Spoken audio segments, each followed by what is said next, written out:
L'arrivée des Bretons, ces Celtes chrétiens, va avoir pour conséquence une importante évangélisation de la Bretagne. Déjà du temps de la romanisation, la religion du Christ avait été apportée sur le territoire armoricain. Les Bretons vont profondément l'enraciner et la développer en annonçant le nom de Jésus. En effet, accompagnés de moines venus de Grande-Bretagne, ils reçoivent un excellent accueil et organisent la vie religieuse telle qu'elle était pratiquée dans les îles britanniques.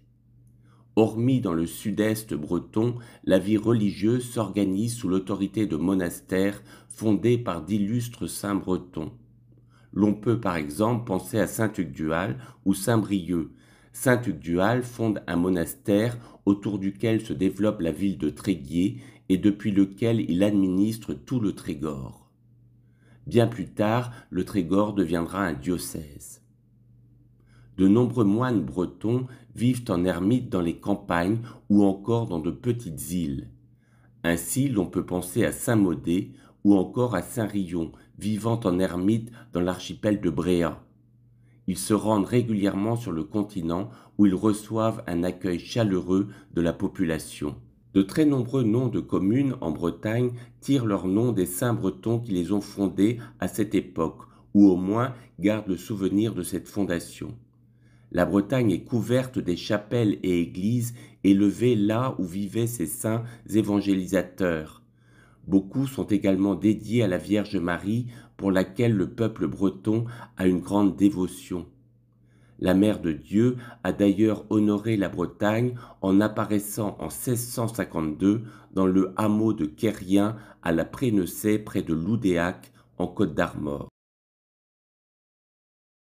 Notons aussi la place importante de Sainte Anne en Bretagne. Honorée depuis les premiers siècles, son culte a été renforcé depuis ses apparitions à partir de 1623 à Yves-Nicolazic à Auray. Elle est la copatronne de la Bretagne avec Saint-Yves de Tréguier.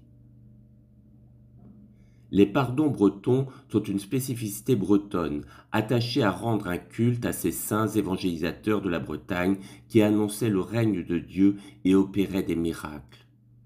Ils rassemblent chaque année les habitants des communes et quartiers derrière leurs croix et bannières. 7 saints ont un prestige particulier. Il s'agit des saints considérés comme les grands fondateurs de la Bretagne. Le pèlerinage du Trobrez permet aux pèlerins de faire le tour de la Bretagne en passant par les villes où ils sont honorés. Il s'agit de Saint Corentin à Quimper, Saint Paul Aurélien à Saint-Paul-de-Léon, Saint-Hugues-du-Hal à Tréguier, Saint-Brieuc, Saint-Malo, Saint-Sanson à Dole, Saint-Paterne à Vannes.